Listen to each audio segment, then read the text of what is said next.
पहले भी कहा फिर कहता हूं कि पश्चिम से इस बार भारतीय जनता पार्टी का सफाया होने जा रहा है, और इसलिए भी हो रहा है कि जिन किसानों को इन्होंने धोखा दिया है, कहने को कह रहे थे आय दोगुनी होगी, लेकिन एमएसपी भी नहीं दे पा रही सरकार।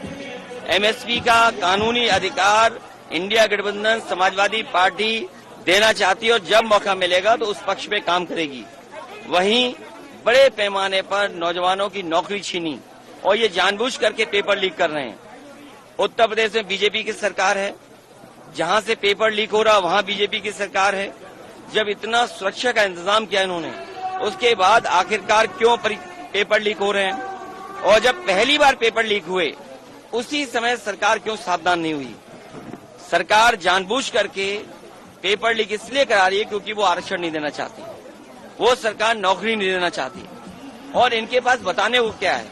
बड़े बड़े होर्डिंग लगाए हैं, कहने को डबल इंजन है, लेकिन दूसरा चेहरा होर्डिंग पे नहीं आ पा रहा है, दूसरा चेहरा गायब है, और जनता वोट डाल के जो एक चेहरा बचा है उसको भी गायब करेगी। नगीना लोकसभा में आप जीतने के बाद क्या नगीना लोकसभा को जीतने के बाद क्या? नगीना लोकसभा और बिजनौर, इस लोकसभा के अंदर और जिले के विकास के लिए जो भी होगा वो समाजवादी लोग करेंगे। दूसरा, मैं आपको बताना चाहता हूं, आज इस जिले में अगर एम्बुलेंस चल रही है तो समाजवादियों की देन है।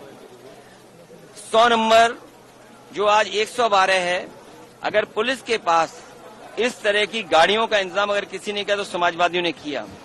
पूरे बिजनौर में सब स्टेशन, जिससे ग्रामीण क्षेत्र में और शहरी क्षेत्र में पर्याप्त बिजली का इंतजाम हो जाए, समाजवादियों की देन है। और मुझे याद है सरकार में एक अधिकारी यहाँ के थे जो रिटायर हुए थे पीडब्ल्यूडी के, वो यहीं के रहने वाले थे।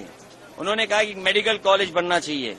ये जो आज मेडिकल कॉलेज बन रहा है, इसकी शुरुआत अगर किसी ने की थी तो समाजवादियों ने की थी। केवल बीजेपी ने जिस तरीके से 100 का 112 किया है, उसी तरीके से केवल जगह बदल दी उन्होंने।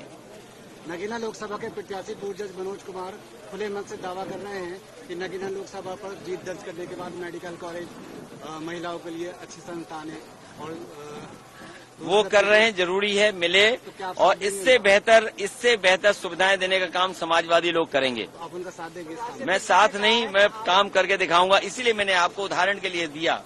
अगर कागजों को पलटोगे तो सबसे ज्यादा सब स्टेशन किसी ने बनाए तो समाजवादियों ने बनाए। एक समय ऐसा था, थाने में पुलिस को डीजल पेट्रोल भी नहीं मिलता था।